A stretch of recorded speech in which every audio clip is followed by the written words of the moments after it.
Good evening, ladies and gentlemen. Welcome to the first R3CON Annual Tech Summit, titled The Future of Tech and Security Liabilities, hosted here at Samsung KX. We're thrilled to have you here along with us tonight for the exciting program featuring innovative speakers, expert panels, and an interactive segment. To kick things off, please welcome our first speaker, Amelia Elizabeth, who is pursuing a PhD in artificial intelligence.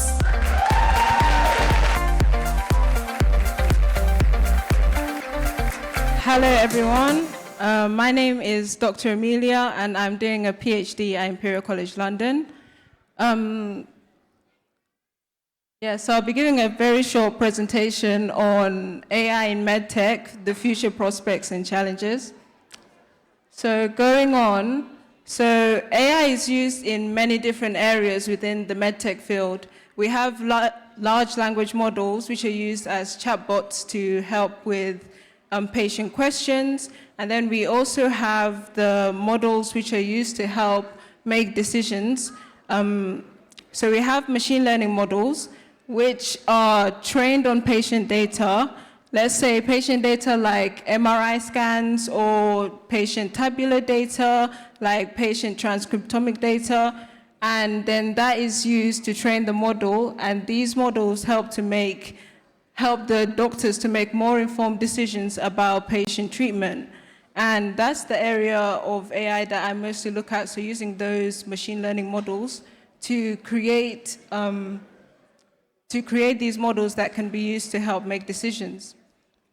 So this is the area that I'm mainly focused on. Within cancer treatment, we have the one treatment fits all approach at the moment, that if they make a new chemotherapy drug or they make a new immunotherapy drug, they would give it to all the patients, and then some patients would have a good effect, others will have no effect at all, and then some of them would have an adverse effect.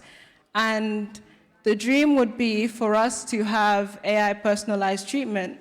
So we would get the patient data, be it the MRI scans or the transcriptomic data or any data that is to do with the patient personally, and then we'll train a model that can help the doctors make decisions on which treatment the patient should receive. But while we've made this model, there can also be some things that can happen that can lead to the data that we're using being used unsafely. So going on to the security liabilities that we could have. So let's say that we've created an AI model that can predict which drug a patient can use. What happens if we have a data breach at the hospital whereby they're using this AI model? That means that every single piece of patient data that has been entered into this AI model is now open for other people to use it, to misuse it. And another thing that could happen is that when you're creating an AI model, the way that it works is the data that you've used to train the model creates an algorithm for you that you use to make predictions for the patient data. And if somebody were to go into the back end of that, let's say that they hack the hospital where they're using the AI model, and they go into the back end of this, and they change some of the different numbers which are within the algorithm, then a model that was predicting to a probability of, like, let's say 70% accuracy can then predict to a probability of, let's say, 30% accuracy, which is as good as random or a guess. And if doctors are still relying on the technology, then they'll start to make misdiagnosis for patients or give them the wrong drug. And so that's why it's important that after we've created these models, that they're basically impenetrable, or that they have regular maintenance, because if a person is able to, let's say, change the model, then every single decision that the doctors will make will be wrong for the patients. So going on, so these are some statistics from 2021, and they were quite shocking because they said here that 88% of healthcare workers open phishing emails, and that is the #1 way to get bad code into the healthcare system. code that can then go on to lead to exploits where people can steal data and things like that. So we're hoping that in the future there can be more cybersecurity awareness within the different hospitals. So going on to my last slide. So I wanted to speak mostly on transparency and security and privacy. So with transparency, that means that the AI models that we create for patients, it would be the best thing if not only the person who designed the AI model understands what the AI model does. If a different group of people can understand it, then that means that when there's regular maintenance for that model, they can go in and see that something isn't right and this needs to be changed. And also with security and privacy, basically the AI models need to be impenetrable or as close to that as can be. Thank you for your attention.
Can I welcome Joseph to the stage?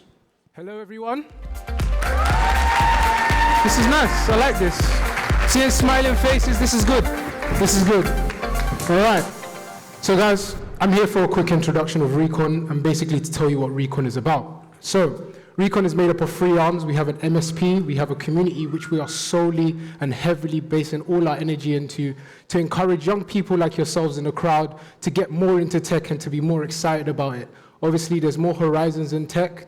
It's broad, it's vast. And I want you guys to be more excited about it. So can I get another cheers for R3CON and the community? Wonderful, I love that. So basically, with R3CON and the community, what we've been doing so far is basically trying to get into grassroots inside schools and basically encouraging them to add more IT and more STEM into their curriculums. So can I get another applause for that? Because that's really important. And to announce again, R3CON is also going to be launching R3T News this year, which is basically bringing you one-stop shop for all things news, for tech, for anything. Oh, they've asked me to stand up because apparently my trousers are showing. I'm joking. But R3T News is basically going to be the one-stop shop for everything tech. So all your news, all your latest information regarding new technologies, anything related to do with tech as well will also be on R3T News. And that's basically what R3CON is at this present point in time. But what we're trying to do at the moment is basically expand our community. So don't be afraid to reach out. Feel free to contact any one of us within the R3CON team. So that's myself, Joseph, Kwabena, Colliday, or Martin at the back. And we'll be happy to answer any of your questions and making sure that you get involved in the community. Guys, are you excited for the rest of today? Yes. Are you guys excited for the rest of today? Yes. Wonderful, I love that. Round of applause for yourselves. And I'll see you again soon.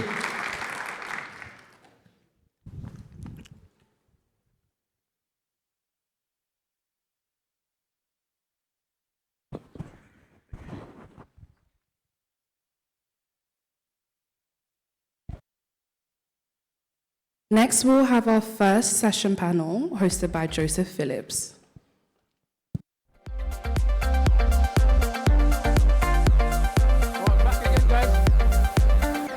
Can I get a round of applause? Thank you. All right, this is the panel section. So you guys ready for my questions? All right, can we introduce the panel, please?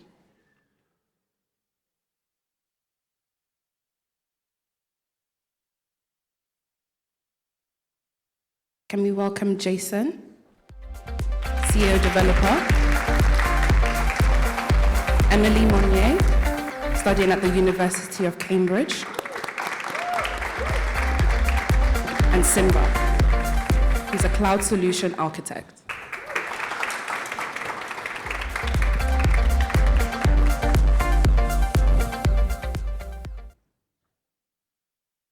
Guys, thank you for being here.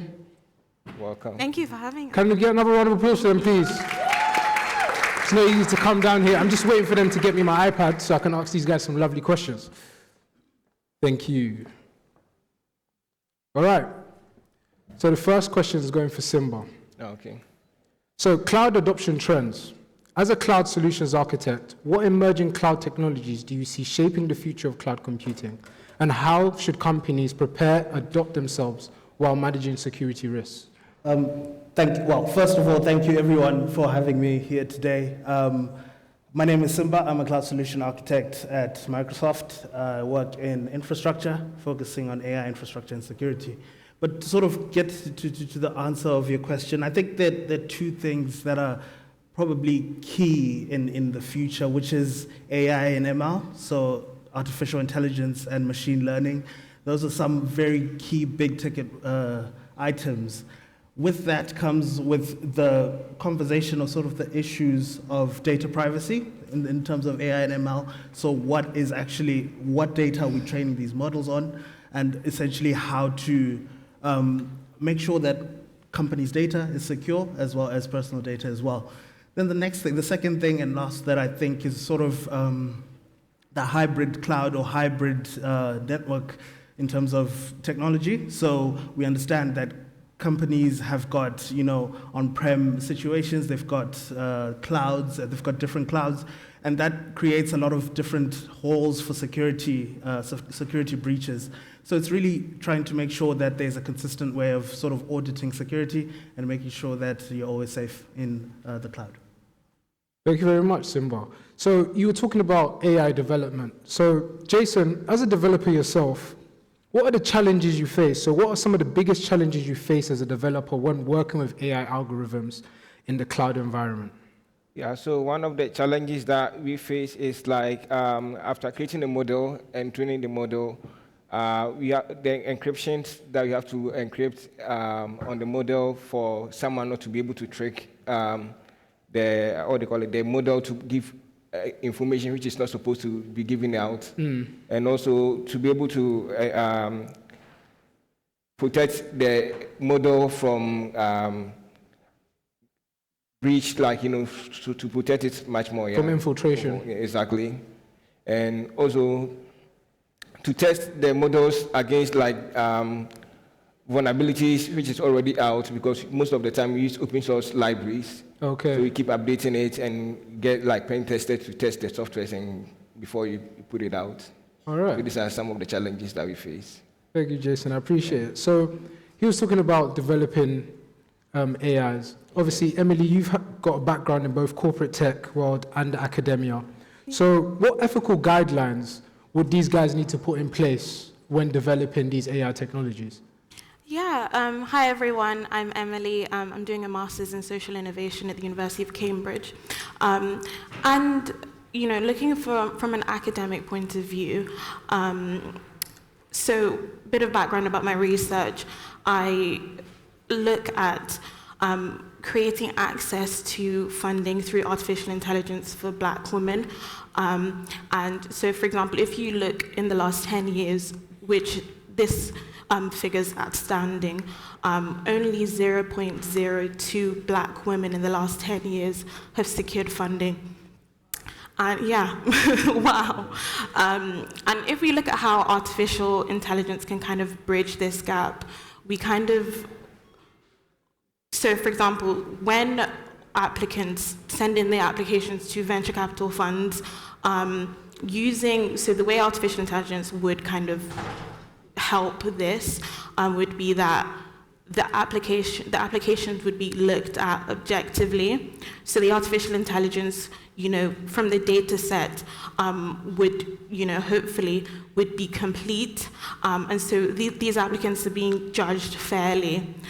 So with that, that's incredibly efforts to be more ethical in this field.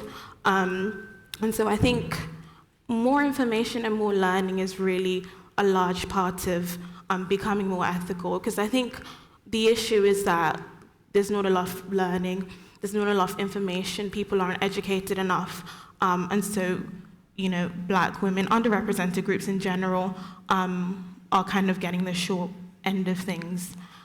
So I think with education, we can become more ethical. I see here that you're also studying social innovation. I am. So how do you think governments and regulatory bodies should approach policy making around the intersection of AI, cloud, and data privacy? Yeah, I think that the most important thing is collaboration. So we need the government, we need businesses, we need the non-profit sector to all kind of speak to each other.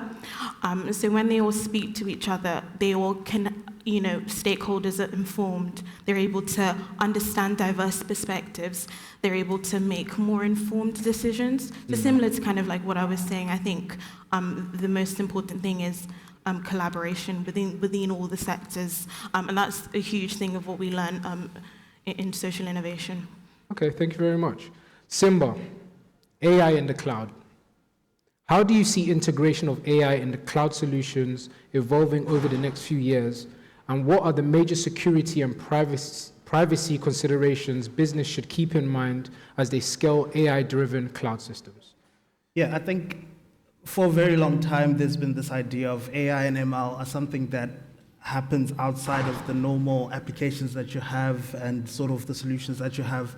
But I think very quickly in the past year or 2 years, there's been a lot of integration of AI solutions. If I think of, I think the easiest for me is when you think about Copilot for Microsoft, that has now been embedded in a system that everyone's been using for a very long time. So I think AI is there now to sort of automate and finish off your tasks or create sort of drafts for you. But also the second thing is also for personalization. So you see AI giving you suggestions, as well as sort of creating plans for you. But I think with all of that, we always have to think about security as the top priority. And I think the biggest thing that we need to sort of think about is, again, what is this data, where's this data being trained from, as well as how can we secure this data for everyone? Thank you very much. Jason, I've got a question for you. Yeah. So what's a developer's role in AI and cloud security? As a developer, what role do you believe developers should play in ensuring security when building AI and cloud-based applications? How can developers balance innovation with the need for robust security protocols? Yeah, so the first priority as a developer when you're developing AI is to ensure that you write a secure code, set up access control, like, for each of the users not to be able to have access to information that the person is not supposed to have access, and also to make sure that the security that you are setting in place wouldn't slow down the performance of the AI that you are providing. Okay. And what are some of the challenges you faced so far in developing the apps that you've created? Okay, so because most of our systems are based on the cloud, and as day in, day out, there are a lot of vulnerabilities coming in, systems are changing. So we have to keep updating libraries, like, updating firewalls. Yeah, there's regularly updates that we have to do to ensure that everything is safe from data breach. All right, thank you very much. And this question is for all panelists, so I need you all to answer this. Okay. The future of AI and cloud security. Looking ahead 10 years, where do you see the intersection of AI, cloud computing, and security? And what steps should the tech industry take now to ensure we're building a more secure and ethical tech landscape? Yeah. Start with you, Jason. Okay, so I can see like the AI is the future now. In all the fields, from medical field, from journalism, like all the field, students everywhere, like AI boosts performance, like it makes you much more productive. Yeah, so in the next 10 years, I can see AI is going to be all across from the banking systems and everywhere. Yeah, so that's what I can say about. Thank you very much. Emily? Yeah, similar to what he said, I think industries and businesses want to use AI to streamline processes, and this can be used in so many different industries. I think Amelia earlier on is based in health, so it can be used in health, it can be used in retail, customer service. Artificial intelligence, it will be embedded in lots of different industries, I think. So basically in every sector. Yeah, it's going to be in every sector in different ways. Yeah. Thank you. Simba? Yeah, I think with AI and security, the intersection is going to be people. I think with AI, we sort of get smarter and we create larger systems, more intelligent systems. The only thing that's going to have an impact really is the people who are using these systems or the people with the access to these systems. So I think the biggest vulnerability we're going to have in the next 10 years is probably people, because there is human error. There is people who are trying to attack different fronts in terms of AI. So I think for me, it's probably the people, which is of greatest concern. I also have another point. Yeah, go on. What actually comes to mind when you ask that as well is that I think lots of people think that, as artificial intelligence gets embedded into the workplace and organizations, that it will take jobs. But I think from my point of view, I've kind of never seen it that way. I think it will, replace a lot of repetitive tasks, so repetitive-based jobs, say like customer service, but it will just require organizations and, from the school system to develop different skill sets for workers. So for example, the skill sets will just be evolved, and what pops in mind actually. So recently I had my matriculation at Cambridge, and I spoke to a fellow student, and his degree was just launched 2 years ago, and this is a master's program. Wow. Yeah. So it just made me think that these organizations, as time goes on, are seeing the impact and the importance of, staying ahead and training the next generation to be able to handle the workforce, really. So, yeah, that's I think. Thank you very much, guys. Could you I'd guys like to add one more. Oh, yeah, go on. Yeah. Go for it. So in connection with what she said, people were saying that once AI gets much more better, it will take a lot of people's job, which is not true, because once you use AI, you become much more productive, and if you are in a business or wherever you are and you are much productive, you get much more sales. The company or the entity that you are working for become much more productive, and there's no way that they're going to get rid of you. You become much more faster by using the AI. Yeah, so that's what I can also add. Yeah. Thank you very much, guys. Could you guys introduce yourselves one more time and what you're currently working on? Okay, I'm Jason Ajimai. I'm a software developer, and I'm the CEO for Intelligent Group of Companies Limited. So we develop artificial intelligence softwares for pharmacies, hospitals, and many more, hotels and reception, restaurants and more, yeah. Thank you. Round of applause for him, please. I'm Emily, and I'm currently doing a master's in social innovation at the University of Cambridge. My background is, I have a corporate, like you mentioned, I have a corporate background in business development. I worked at Oracle, and I'm currently finishing up another master's in entrepreneurship and innovation management.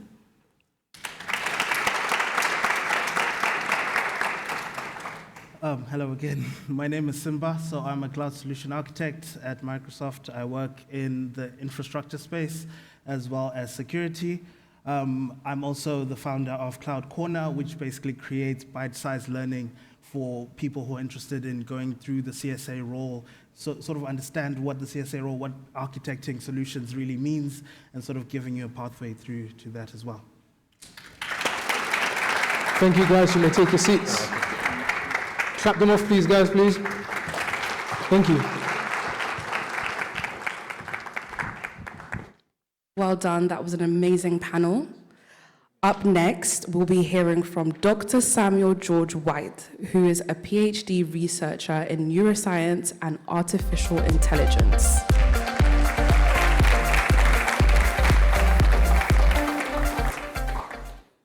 Hello, everyone. It's a pleasure to be here.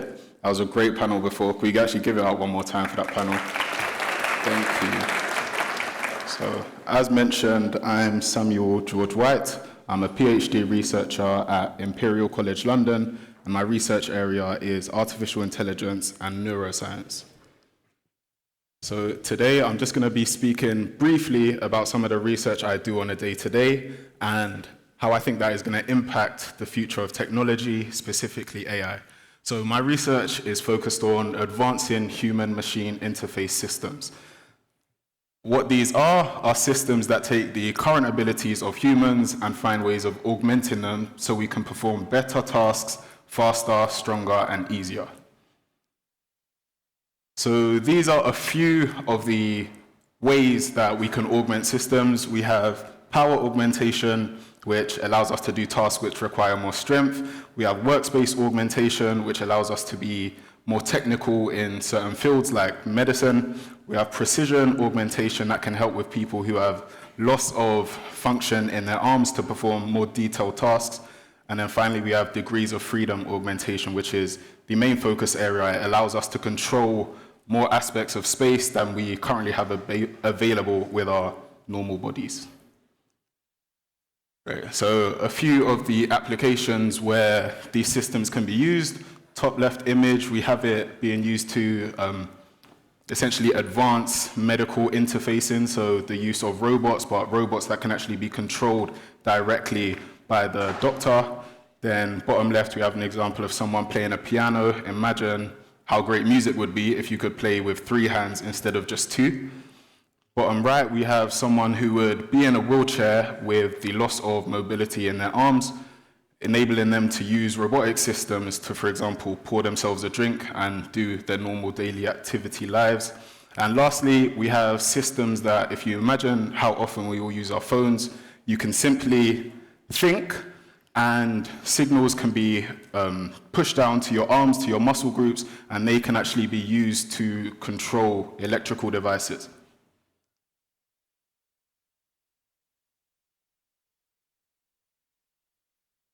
Okay, next slide.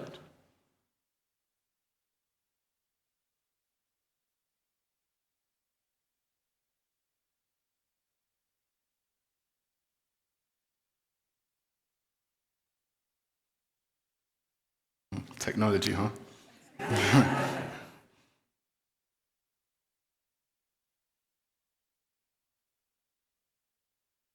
Great. So typically, as researchers, as engineers, we don't like to stop. Curiosity never ceases for us. The eventual advancements of all the technologies I previously mentioned lead to fields such as bionics, which is where we have robotic systems which are integrated directly with the human body. Can I get a show of hands? Has anybody seen RoboCop, the film? Yeah, that's where we're headed. So, great. If this video plays, it's just going to show the current level of where we've achieved with bionic systems. So this is a lady who's lost both hands and partial parts of her wrist, and she's able to use these bionic systems, which have advanced to a point where now she's able to actually hold and pour herself a glass of water, meaning she can control her hand to the point she can actually clench the bottle, lift it, tilt it, and then also drink herself. Very amazing. And then, if I could skip ahead to the next slide.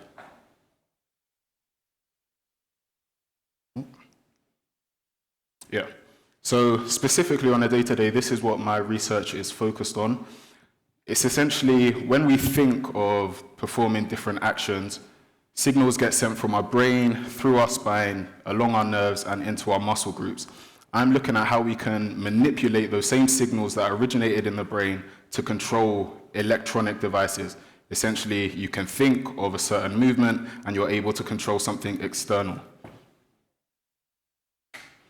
How this works is using AI systems to essentially take the signals that are from your brain and spinal cord, which get fed down finally to your muscle groups, look at the associated patterns, doing a lot of signal processing work to find out, okay, if we pick up this signal at the muscle, what essentially was the initial thought that generated it, and using artificial intelligence systems to decode it, to work backwards, so that instead of us just thinking it, we can actually, when those signals are picked up, use them to control robotic devices.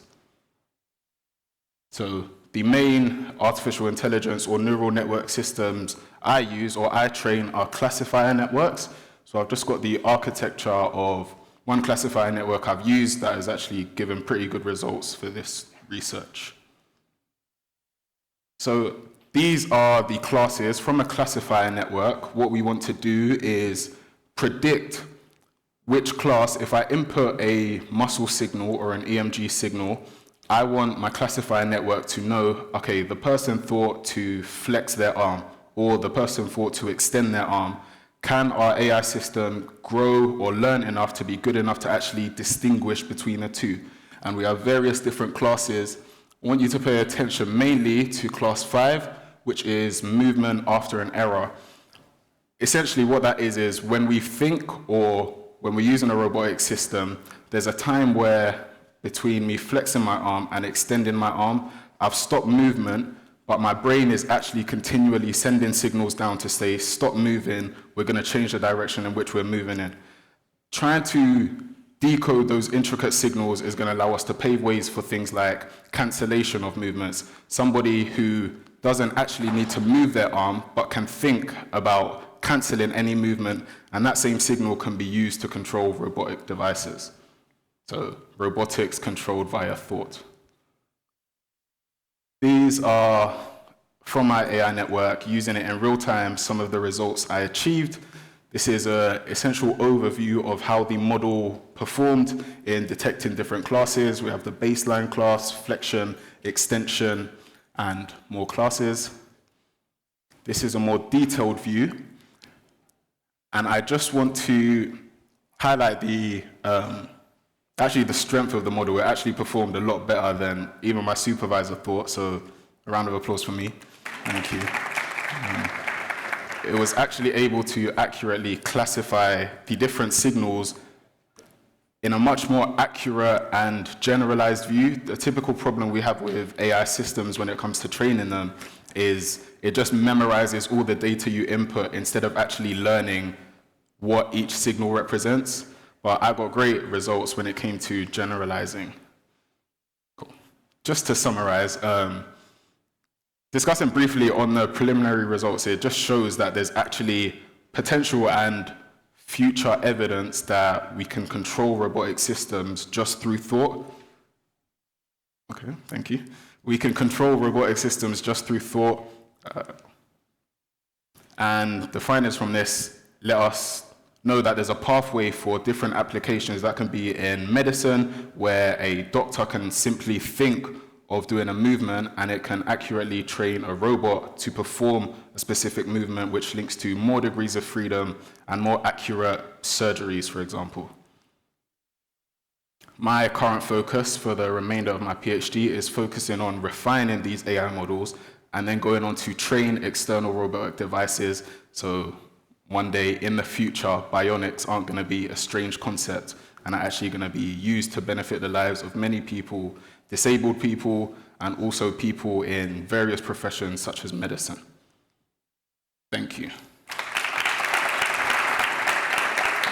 Up next, we'll also be hearing from Jason Agayemang, a CEO and founder of IntelliJ Group and Companies Unlimited.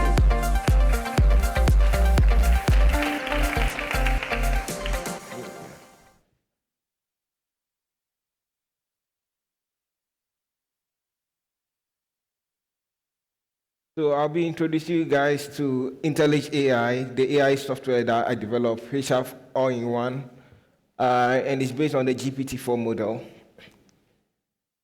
So this is the interface of IntelliJ AI.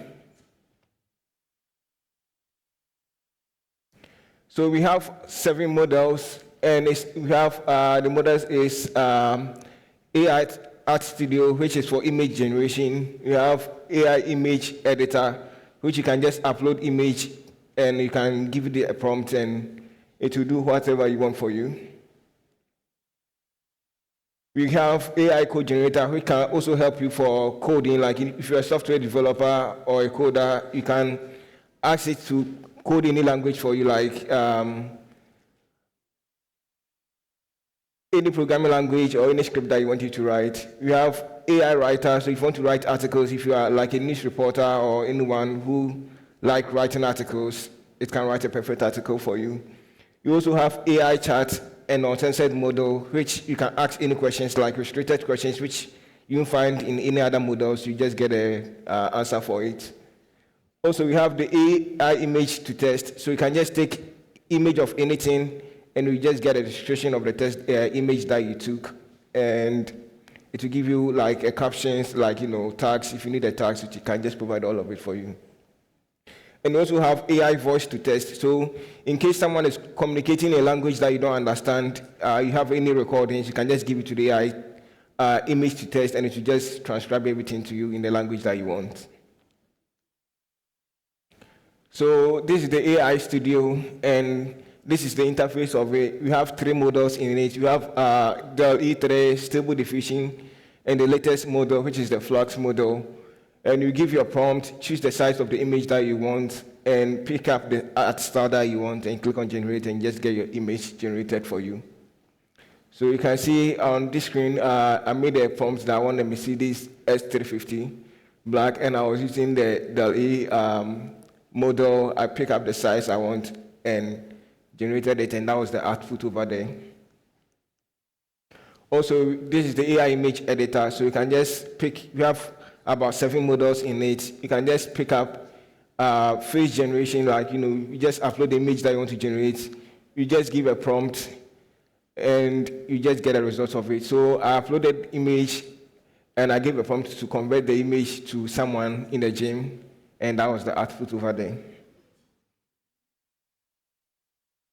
And this is the AI code generator. So as a developer, if you want to write any code, you have it in all programming languages, over 100 programming languages. So you choose your language, you give it a prompt of whatever you want to do, and you get update for it. So this is the languages, and this is the outputs. I made it write a code in Python for a login page.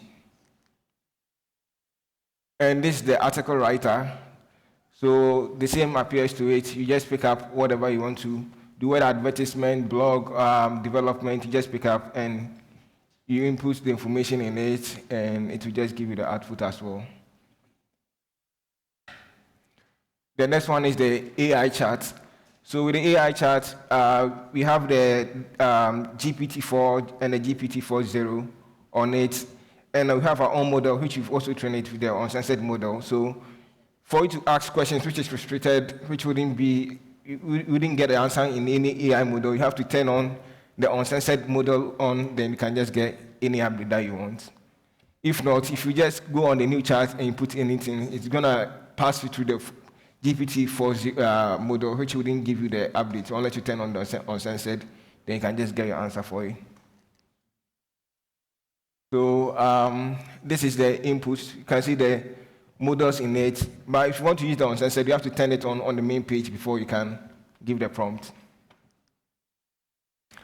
Also, this is the AI image to test. So you choose the image that you want to convert it to test, or you can just take a picture of it. You choose the length of the tag that you want for the description. You can choose the the size, whether you want the description to be medium or long. You just pick it up and you get updates for it. So this one, I took a picture of my watch, and I got the description of it. And this one was in my kitchen. I took a picture of it, and you get the description of it as well. And this is the interface for the AI voice to test. So you can record the audio straight away, or you can just click on import audio for recordings that you already have on your phone, and it will just transcribe everything for you to see the content of the recording. So that's the interface. So if you want to use the recording, that's the recording side. And after that, it's to transcribe everything live for you.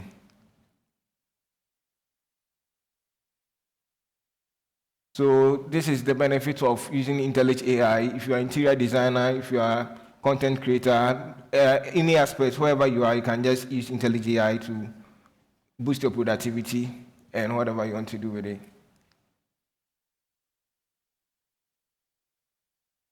So this is the QR code for you to be able to download from the App Store and the Play Store.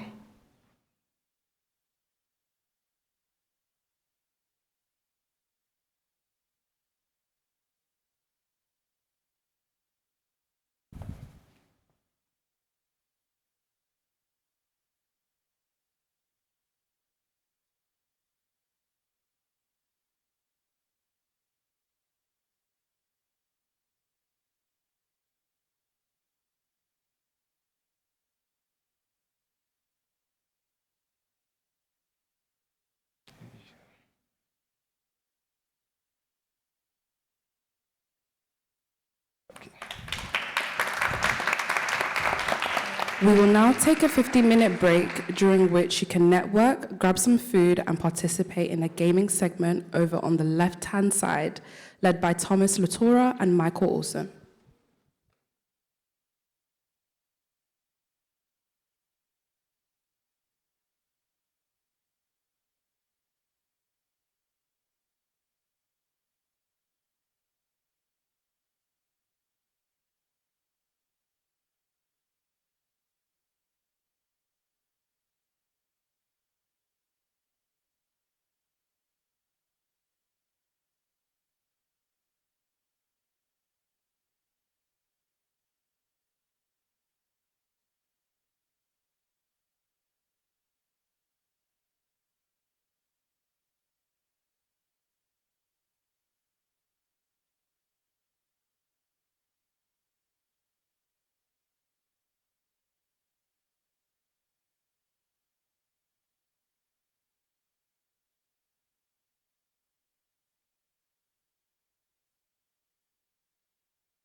Hello all, apologies, we'll be having food at the end of the event. Hello all, apologies, we'll be having food at the end of the event.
Hello all, can we now begin to take our seats?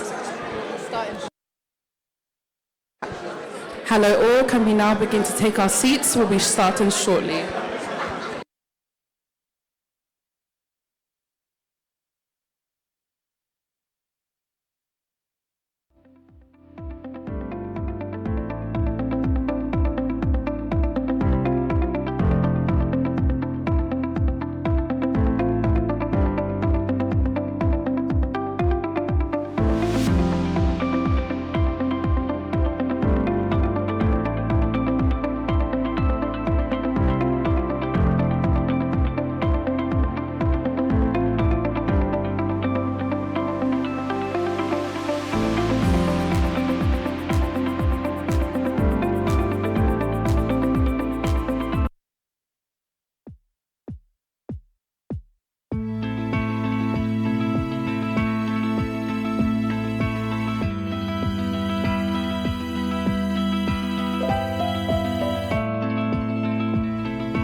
Hello all, can we all begin to take our seats? We'll be starting shortly.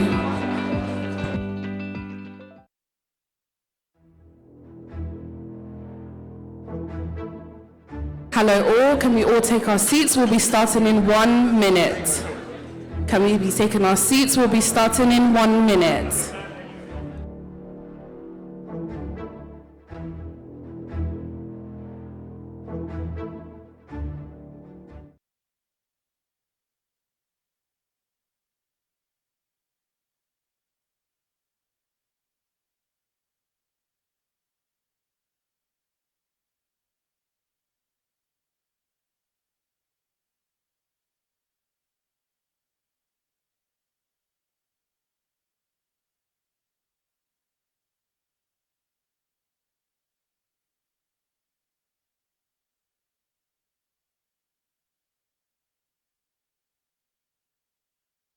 Hello all, can we all take our seats? We'll be starting now. Please take your seats, we'll be starting now.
Please welcome to the stage the moderator for our next panel. Thank you.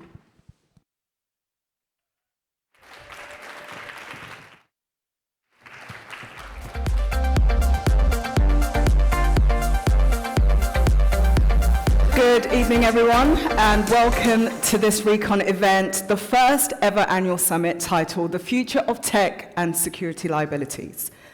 This event today aims to explore and provide insights into both the benefits and challenges of artificial intelligence. It is clear and evident from the conversations that we've heard so far today that the future of technology lies in AI, the expansion of cloud services, which represent significant advancements. We're, of course, here at Samsung King's Cross, this beautiful, inspiring venue, and I'm about to bring on 3 panelists to hear about what drives them, their vision for the future, and most importantly, the impact that R3CON Tech are having, holding summits like today and making sure that there's more knowledge being shared across the globe. My name is Faith Gandani. I'm a consultant specializing in workforce strategic planning with a background in financial services, corporate law, and technology. I'm particularly interested in emerging tech and how this can improve business efficiencies and also processes. I love what Emily said earlier regarding the role of technology to improve day-to-day working, particularly AI. I'm also the leader of Knowledge Nation, which is a research and development hub for curious, critical thinkers. Now, without further ado, please help me give a warm welcome. I'm going to read their profiles, ask us all to raise a rowdy round of applause as we invite our panelists. First up, we've got Zara Thomas, who's the head of technology for Zelo.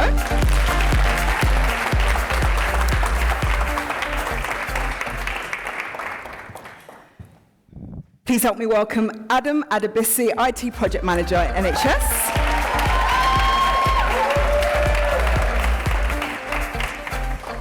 And last but not least, please help me welcome Emmanuel Janov, IT Sales Consultant.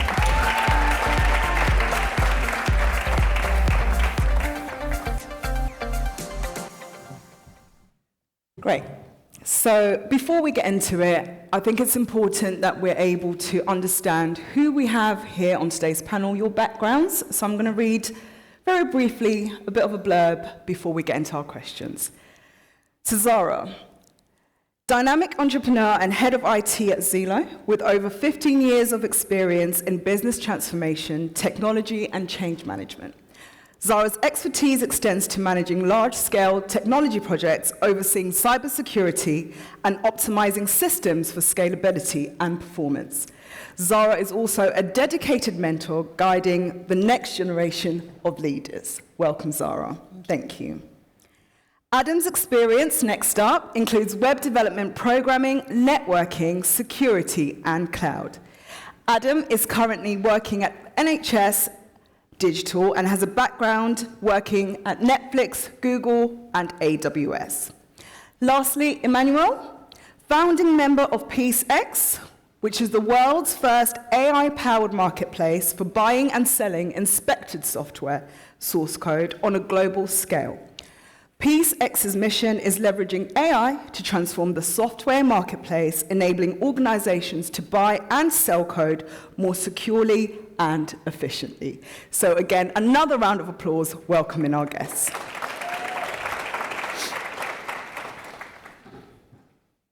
Okay.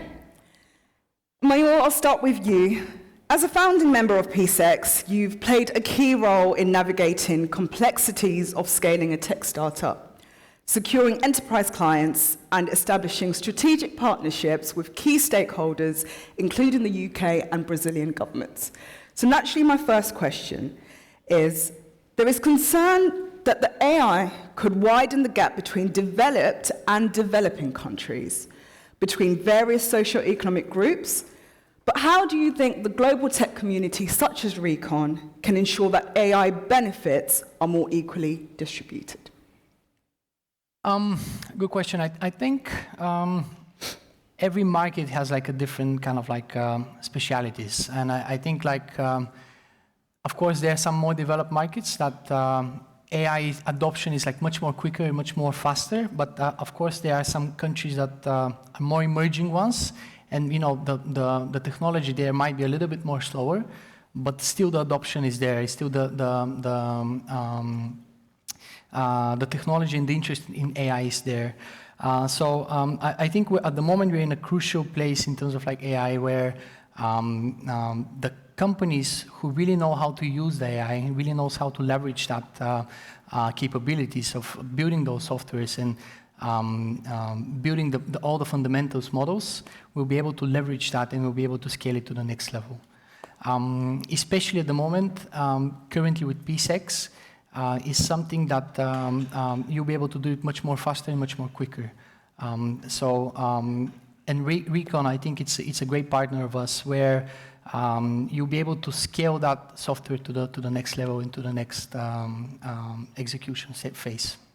Excellent. Now, Zara, you're in the transportation industry, and keen to understand, what do you see being the top security risk in transport technology, and how can the industry mitigate those risks while still embracing innovation? Good question.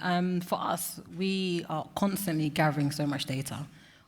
So we provide transportation for people to get to work and to get from home for schools. So we're always collecting people's, where they're going to destinations, how long they stay on their commute. And we collect a lot of data, but we don't have a lot of use for everything that we collect yet. But as we develop, we'll have more of a use for it. So currently, we kind of ignore what we don't want, and the rest of it's sitting there. And if we're not very conscious of how we're securing it, then it opens us up to, intrusions and things of that nature. So it's really important for us, especially as we're scaling, if we haven't thought about how we're going to secure the data or how we're going to mitigate the circumstances, we don't launch a product. We actually wait, because actually before it's kind of like take a risk, see what happens. Yeah, we're really pulling back on that mindset and actually considering the security before we actually put something out. Excellent. Now, we heard from our speakers earlier who are in healthcare about the advancements and technologies happening there. But for you, Adam, given your experience at the NHS, what are the most pressing security vulnerabilities healthcare networks face, and how are you addressing these? I think one of the pressing things is that we can be hacked via email. Quite recently, we were hacked. A company called Sonovis, who actually are owned by the NHS, were actually hacked to the point where they demanded money for data that they've taken, hence ransomware. What we had to become very adaptable, because obviously, as an organization, we're still recovering from COVID as well. So obviously, that took a massive strain on the company as the NHS as a whole, because obviously we had to deal with networking issues and so many people working from home. But back to your question, just obviously I would say being adaptable when it comes to that, because anything can happen at any time. I mean, we can be sitting here now and then there can be a hack. I mean, yesterday there was a hack by TfL. And a week or 2 weeks before, they also hacked as well. They were also hacked again, so that's 2 hacks in the space of 3 weeks. But when it comes to the NHS, it's just being very adaptable and just keeping up to speed with our security protocols, our guidelines, and also just in general, just keeping up. Yeah. Excellent. Emmanuel, we spoke about your role and experience with governments, and my next question is, what role do you think governments and regulatory bodies should play in shaping the future of cybersecurity, and how can the private sector work with them to create safer technologies? Yeah, I think the private sector, actually, especially the small and medium companies, I think they're really forgetting about the governments.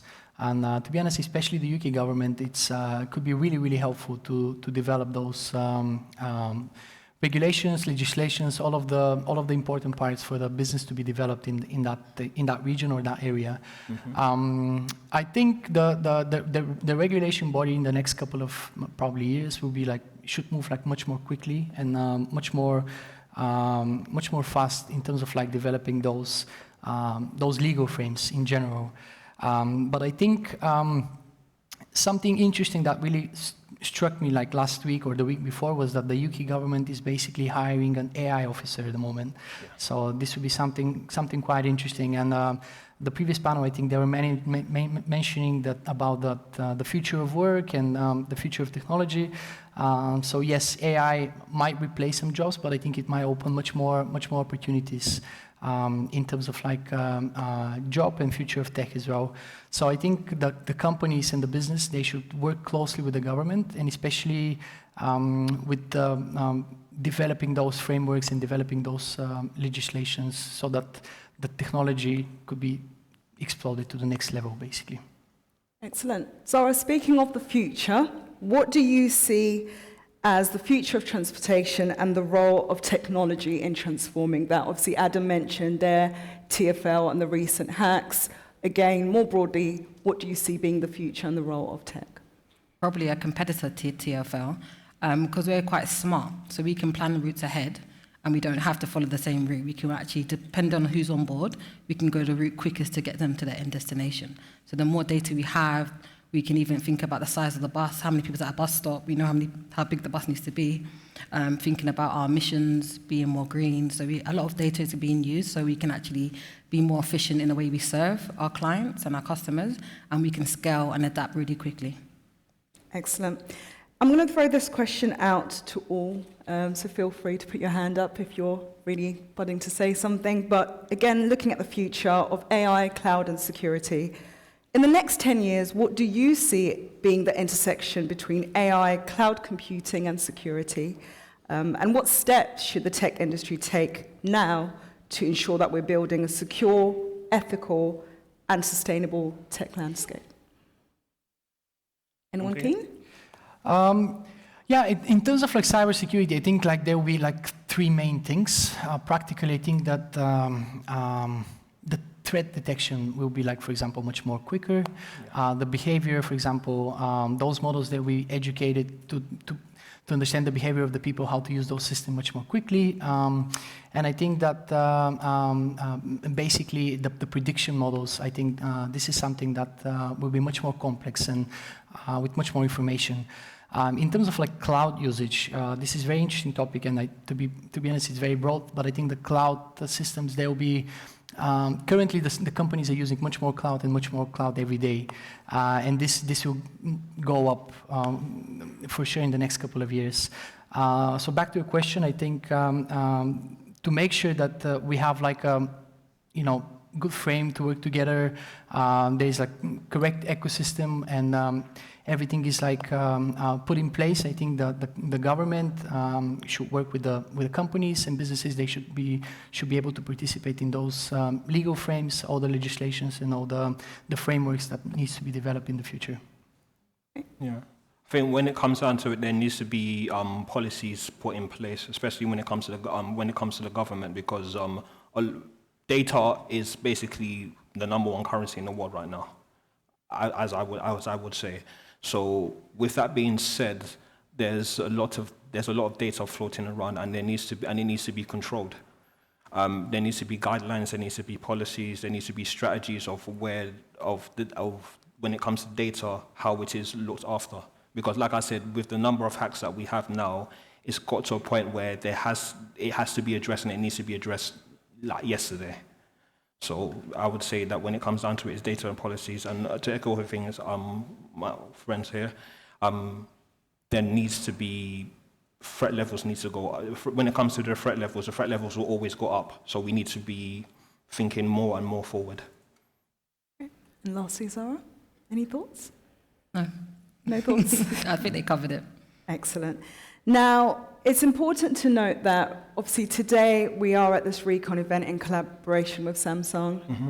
And any final closing remarks about events as today, their significance, and the role that other communities or other businesses can play in the mission of R3CON? Yeah, absolutely. I think it's really good. Lovely to see everybody. And actually, well done to Martin and team for putting this event together. Yeah, I definitely learned something new today, and I think these events are really important. So in my life before, I did lots of events, and it's always very valuable just to get out, interact, and learn something. And networking is very powerful. I think that's the biggest currency, but you can do. But yeah, I think it's really good, so well done. Right. Okay. Yeah, I think like, P6 is, we're partnering with R3CON, and I think it's amazing partnership so far. I think, I do agree. Networking is crucially important, and I think to be part of that community and to be network with similar people like us, and to be on the same page, I think is crucially important. Just to see like where we can take the innovation to the next place, how we can collaborate, how we can develop the ecosystem even further, and I'm pretty sure that Recon will be able to stay ahead of the game. Excellent. Yeah, when it comes to this one, it's just making people aware and educating people. Because when it comes to technology, technology is here to stay. It's not going anywhere. It's only going to advance. If you look at it from the turn of the century, it's literally just gone up one way. And with it going up one way, threats go up one way, knowledge goes up one way. So it's just basically just making people aware of the threats that are out there, educating people as well from beginning stage to intermediate to advanced level, that there are threats out there and you just need to protect yourselves at all times. Excellent. Well, you've given me a nice segue to my final remarks, which is there will be networking at the end of the event, so please make sure that you stick around and speak to someone and get to know someone. Thank you again to my panelists. Thank you.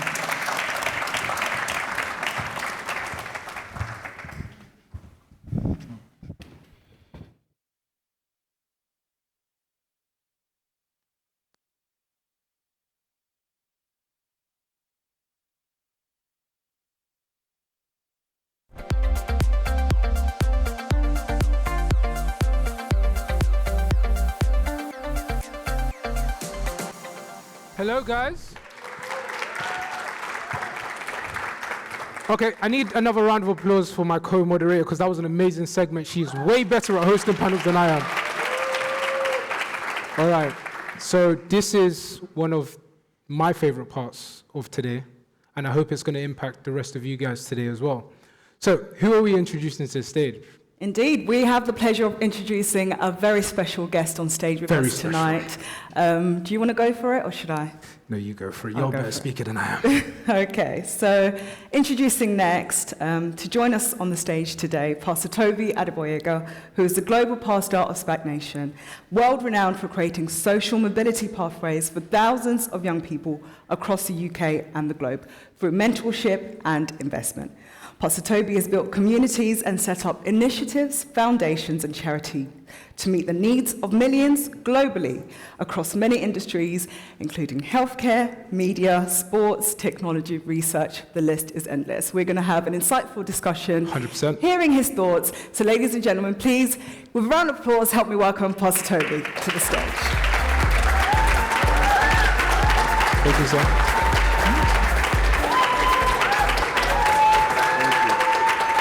Thank you. Thank you for coming, sir. Thank you for having me. Always a pleasure. So, we're going to ask you a series of questions, sir. Let's try. Mainly based around community and the vision that you have for the youth in our today. So, Pastor Faith is going to lead with the first question. Right. Off you go, Ma. Thank you, sir. It's an honor to have you, and it's a special privilege for me because this is the first time we've ever sat on a panel like this today. So I'm honored to hear your thoughts and your views, and hopefully leave with more impact and more knowledge around the future of technology. First question, sir. How does R3CON align with your vision for the tech world, and particularly the impact in communities, as that is majority of the work that you've been involved in for over 2 decades? Thank you. Of course, I'm not sure you're going to learn anything from me in regards to technology. I can barely use my phone. But I've got good people who can help me. I specialize on community intelligence. And I've heard a lot about artificial intelligence tonight, which I believe is the future, but there is an interlinked relationship between people. And the word for the interconnection, interlink, is community intelligence. How do you build a group of people who can actually set out to achieve greatness by interlinking? So a hair company needs a perfect administrator. An administrator needs an accountant. How do you bring everybody together in order to create something that is beautiful product? So it takes more than the scientific mind to create an excellent product. For every product, there are many layers of workers. So what I do and what I believe, the alignment between my vision, our vision, which is also R3CON, is R3CON for me is a community of different areas of specialties, people that can interlink and create amazing product. I think that's R3CON. So because R3CON is a community, for me, it is therefore completely aligned to the vision we have for our community, which is the young people's community, creating opportunities for people who would otherwise not have that opportunity. That's right. Thank you, sir. Thank you. So you touched on products and creating a great product. Yeah. As you know, Elon Musk is on his way to becoming the first trillionaire using tech as a segue. Right. He's a visionary like yourself. So how do you see his approach to innovation and leadership impacting the future of youth in tech? And how does that align with what you have envisioned for R3CON? I think once someone does something, like when the first guy that won I think it's the 200-meter race, broke a record. Once that record was broken, many people started doing it. So whilst we would celebrate, of course, what Elon Musk is doing, it is also important to note that once someone breaks a barrier, many people will do it. Our vision is to position through community intelligence, that interlink intelligence, is to position people to break records. So what he has done and what many people around the world are doing in tech, people that are of age, because most people in this room are way younger than himself, the center of our message is possibilities, for people to see that things are possible, for people to see that nothing is impossible. So his leadership has created an opportunity for people to see what is possible. But then our job is to practically provide platforms, make it easier for people from deprived background to do what was once upon a time impossible. Because luckily this is science, so it's about taking out or bringing out the best in people and making sure that they can achieve the best in the real world. So I get his vision, but I'm not, and I congratulate him for being on the way to be a trillionaire, but I think way before him, there are things that you would think is impossible, but now we see that it's possible and many more people will achieve it. That's what we are set up to make sure that our community achieves also. Thank you, sir.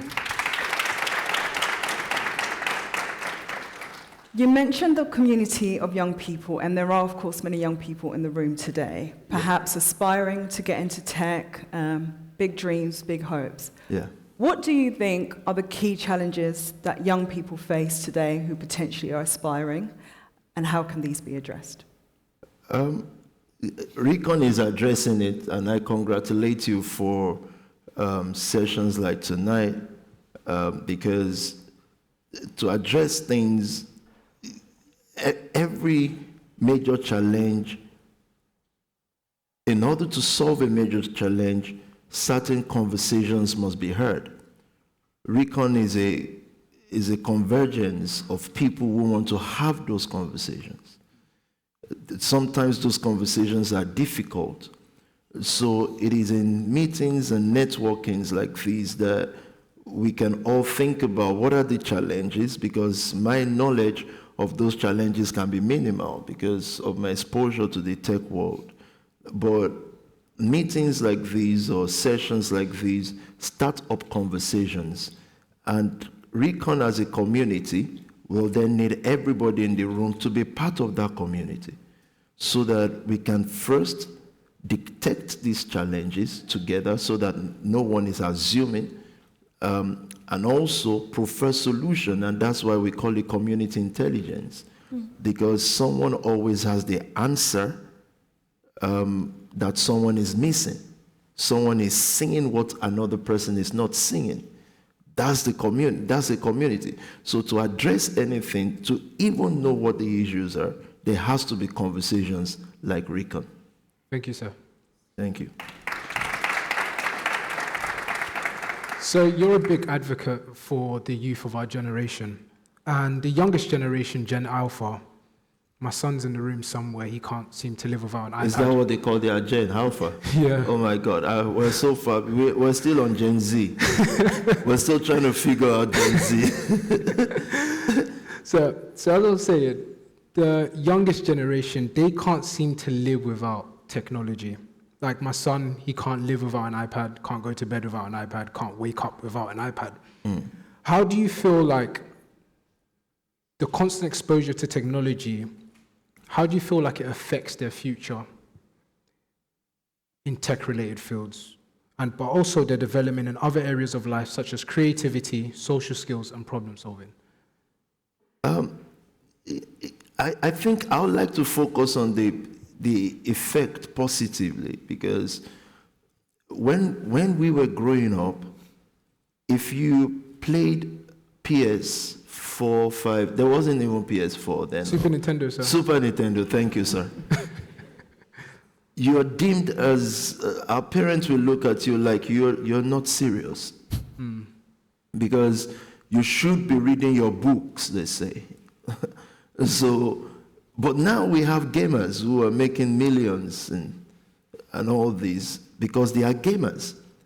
Our generation, our parents' generation, don't even understand what gaming means, and they couldn't see the future. So I don't want to join the bandwagon of how it affects Alpha Gen negatively. I think it's majorly based on the strength of leadership, meaning most kids, most children are victims, in quotes, of the community that they grow up in. Most of us are product of the social construct that we met. Leadership is what directs us to use things for a positive end. Leadership is what inspires us to use the same thing that people use as negative things to lead us toward the positive. So for me, for that generation, it is still about leadership. Now, technology can help us, as in you can actually study the world in your bedroom. I think that's amazing. Yeah. You can look, you can understand Thailand, you can understand Japan from your bedroom. Now, we didn't have that luxury growing up. And so what we're going to ask the Alpha generation to do, and that's why we need movements, conversations, organizations like R3CON to become an academy that leads people so that from that age, how old is your son now? About? It's going to be 5. 5 years. From that age, we can begin to involve them in conversations in little doses that they can understand.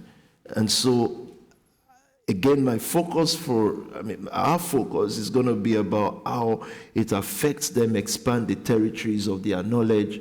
It helps them link with like minds all over the world. So a child can be in London City and actually play games with someone in Australia, or play games with someone in Iceland, somewhere in the world. And if we have conversations like these and strengthen conversations like this and increase community intelligence, it will actually be to the benefit, extreme benefit of the Alpha Gen.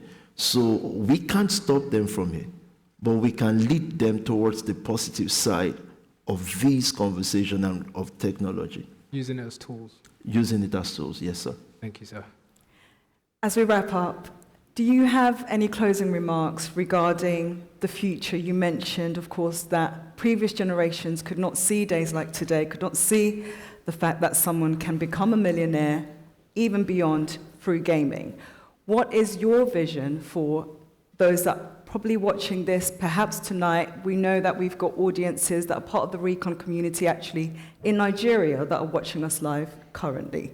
So for anyone who comes across this, what is that vision that you can see for the tech world and possibly beyond? So. Thank you. First of all, again, let me congratulate the leadership and the conveners of the R3CON group. Thank you. Pastor Nikki, amazing leadership. And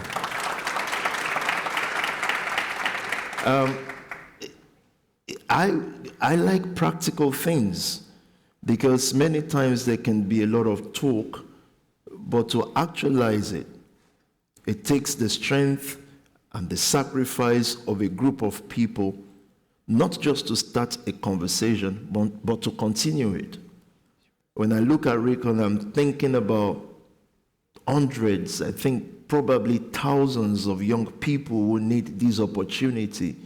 And so my remark would be that R3CON has started positively. It must continue energetically. The energy to get our people together and to bring people from all colors, from all walks of life together in order to help more people into the technology conversation. It's a win-win. Sometimes it will be hard and difficult to find a discovery and things like that, but if the conversation is sustained, I think it's going to be beneficial both to the people who sacrifice to start it and those who put their energy and effort into continuing that conversation energetically. And so I want to encourage anyone and everyone that loves technology and loves people and loves humanity's progress to be part of R3CON, to search out what R3CON is trying to do, what they are trying to achieve. Of course, to put humanity first, but to also know that as it advances, there are gains, there are benefits for the common good of humanity and for personal common good. So my encouragement to us tonight is to all jointly see how we can work together, yes, sir, how we can practically work together and build R3CON. That for me is what's most important tonight. I've listened to some very beautiful conversations and presentation. I listened to Dr. Samuel George White tonight, and I think that was a brilliant submission, Doctor. But we have work to do, and that is building community intelligence so that we can build the new world. And R3CON is the way forward, I believe. Thank you, sir. Fantastic. Round of applause, of course. Building community intelligence so that we can build the new world. Absolutely. If you are tweeting, wherever in the world you're watching from, I think that is worth definitely a quote. 100%. Because that's something that I'm definitely taking away. It's been an absolute honor and pleasure having you with us today. So a round of applause for Pastor Toby. Thank you, everyone. Thank you, sir. Thank you.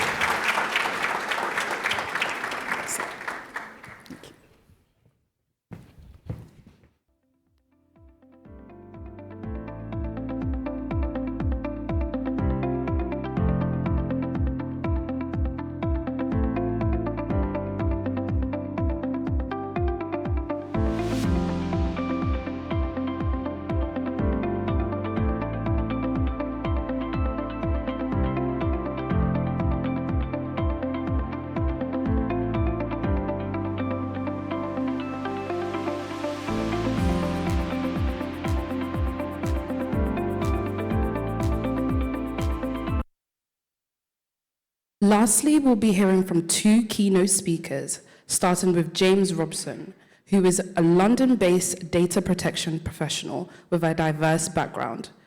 Starting his career in the television industry, James worked on a popular UK show like Holmes Under the Hammer and The £1 Million Drop.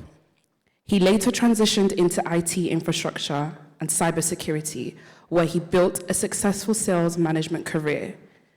In 2016, James entered the world of data protection consultancy, helping hundreds of organizations navigate the early days of GDPR.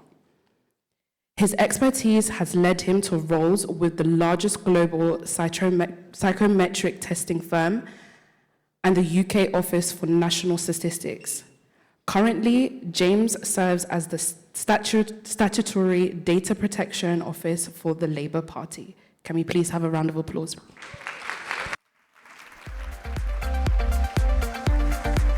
Thank you very much. Really appreciate that. And thank you to Martin for inviting me along. Can everybody put their right arm in the air, please? Just stick the right arm up. keep your right arm in the air if you think you know exactly where all of your personal data is in this world. 1, you know? Who are you? Okay, no, there's nobody. So, there's a lot to do. Technology is not there yet. For my sins and my day job, I'm the data protection officer for the Labour Party, but I'm not here to talk about the Labour Party. Sorry, I can't do that one. But I want to take you on a journey. And this journey I sort of went on because the last role I had, I was a data protection officer for a set of research charities in Westminster. And I had to design an ecosystem of how you get data from someone. So a questionnaire, a bit of data from a system. Usually, the types of research that they were doing were in social care. And they're getting it from social workers, asking them questions, but also about the kids. And so I was given the task of setting up a national research database within the Office of National Statistics and became the first person to put a non-governmental data set into the ONS. It took 2 years. And a lot of the barriers of getting it in, because you would have thought, let's just stick that straight in there, was human. And also because the data wasn't curated correctly in the first place. Data gaps. So I started to learn and went on this massive journey of, okay, well, why are there problems? Why can't we do this easily? Why can't we share this data?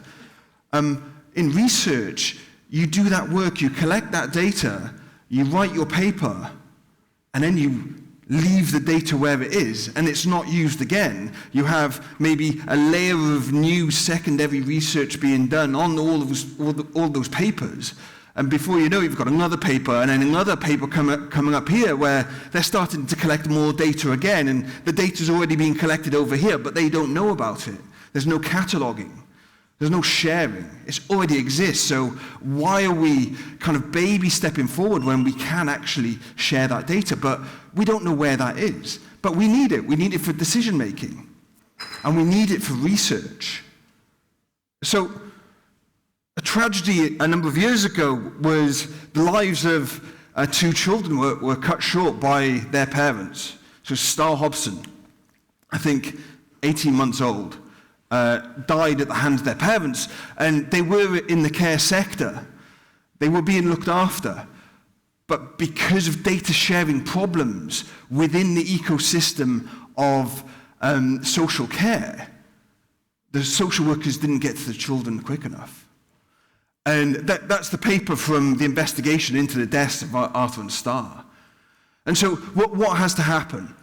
A social worker has to look at all of these pieces of data separately. Education, police, prison. Has a father been sectioned, or have they been taken to jail in the last week?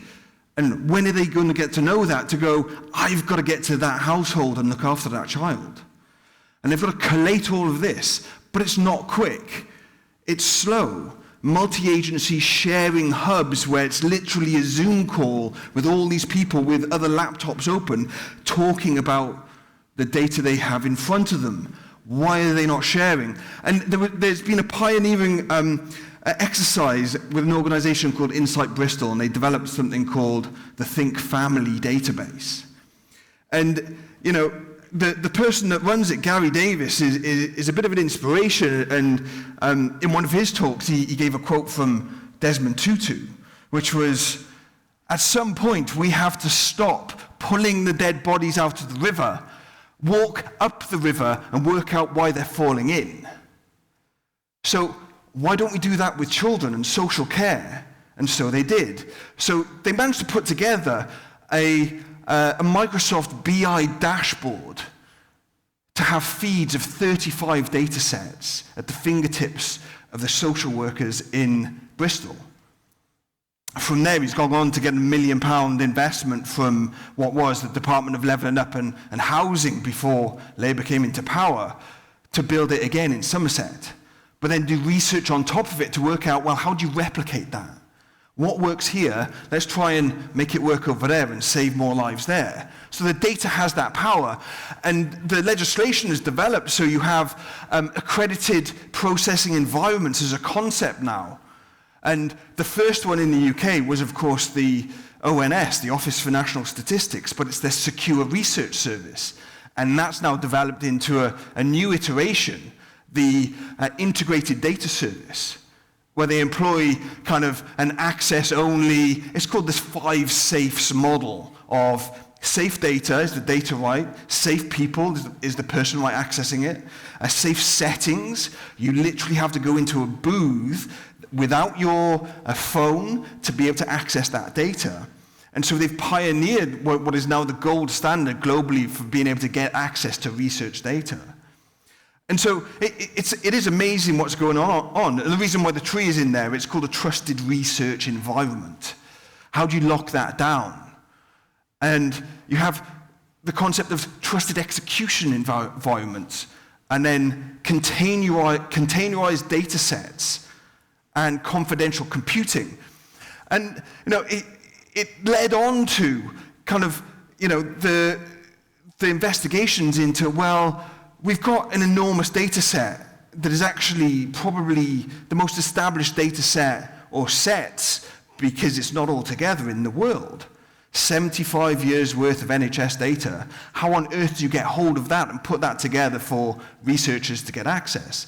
And there's a paper written, it's called the Goldacre Review, and it's all about how you put the infrastructure together to make that happen for the decision making and the research to save lives. And the Data Saves Lives paper actually led on to the concept of the federated data platform, which they've just won an organization has won a tender to be able to run that.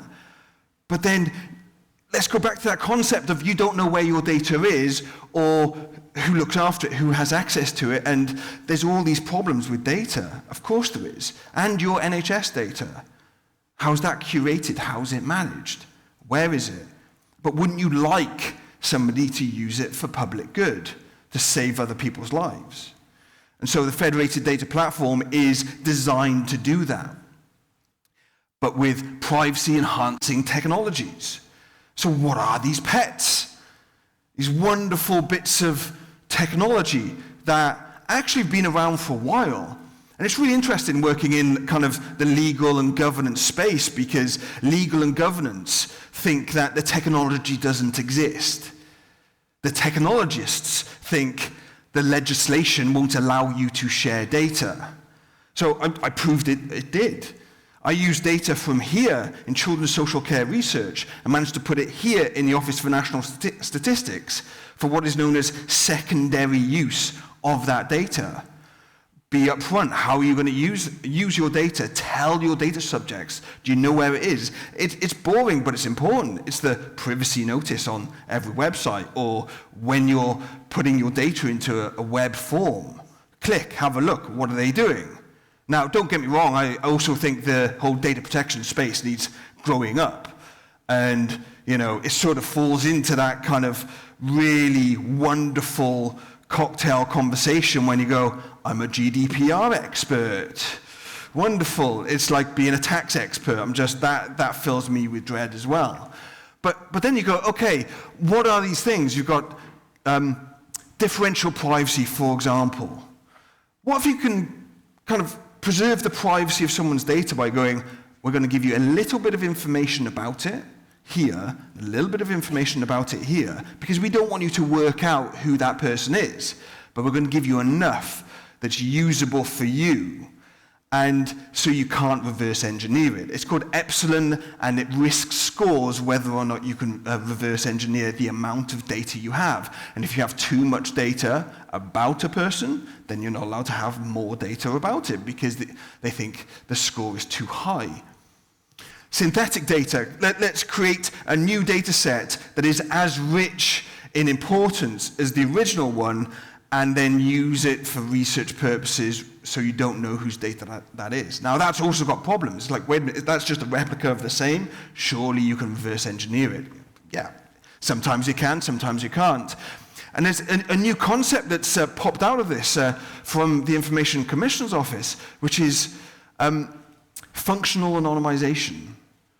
So the data isn't necessarily anonymized, but the way you access it and have the ability to get use of it means it is anonymized. You can't work out who that is. And so now that's a concept that is in one of the code of conducts for anonymization from the Information Security, the Information Commissioner's Office. And so there's a lot of money being pumped into this. HDR UK, Health Data Research UK. They are funding these organizations that you may or may not have come across, and that is the Health Data Research Hubs. So I'll give you an example of one. Insight, Health Data Research Hub for Insight. That is Moorfields Hospital with 2 million images of eyes that they're putting AI into that so you can work out the problems that are going to occur earlier in the symptom journey of a patient. When are they likely to get things? Because you're going, okay, we're taking another snapshot of the eye or the back of the eye, we're putting into the algorithm up against the 2 million images already, and they go, yes, you may have a precursor for cancer or blindness or whatever. And so you've got this cradle-to-grave life cycle of funding going into these organizations who are pioneering the use of privacy-enhancing technologies in silos. So why is that important? Why is the whole silo concept important in one place? Because, you know, AI is amazing. The problem with AI is when it's open. You put personal data into AI, it's going to be used in a different way to the reason you grabbed it in the first place. You're just throwing your data into the air. You have no clue where it is, who's using it, why they're going to use it, and what the damage could be done. But AI isn't AI either. So let's not get that confused. It's not artificial, we built it. It's not intelligent, it doesn't think, and there's not synapse. 3 minutes left, oh my God. Okay, there's not synapse shooting in a mind to go, let's think this. It's not AI, that whole concept isn't there. But it does augment you with the ability to do better, to do more. And I heard a really great analogy. AI is actually a little bit like a set of 5-year-olds playing football. They're all just running after the ball. And then the adult comes in and goes, no, formation, you there, do that, and this is how we do it. But they've just set up the team, and so it can start following the ball. So the productivity that AI can give you is great, but there's the hallucinations. There's the fact it's not correct. Can you trust it? You've had the problem with a lawyer in the US being struck off, no longer on the bar. I'm not sure if it is that in the US, but because he got lazy with his legislation and used AI, and they realized it just didn't make any sense. Because it's the large language models. What's it training? Where's it gathering that data from? Rubbish in, rubbish out. Well, if you're looking at the entire internet and scraping the garbage that is out there that may or may not be right, you get bias all over the place in every way possible. So it's a problem, but it can help you. You need the intelligence of an individual to go, yeah, that's a great base plate. Now I can adapt it so it can speed you up. So the thing I really want to get through to people is there is data out there, but what is the question? If there's any question you can ask or try and have answered that is bigger than you've ever asked, ask it. There's a data set out there somewhere, but then how do you get access to that data set?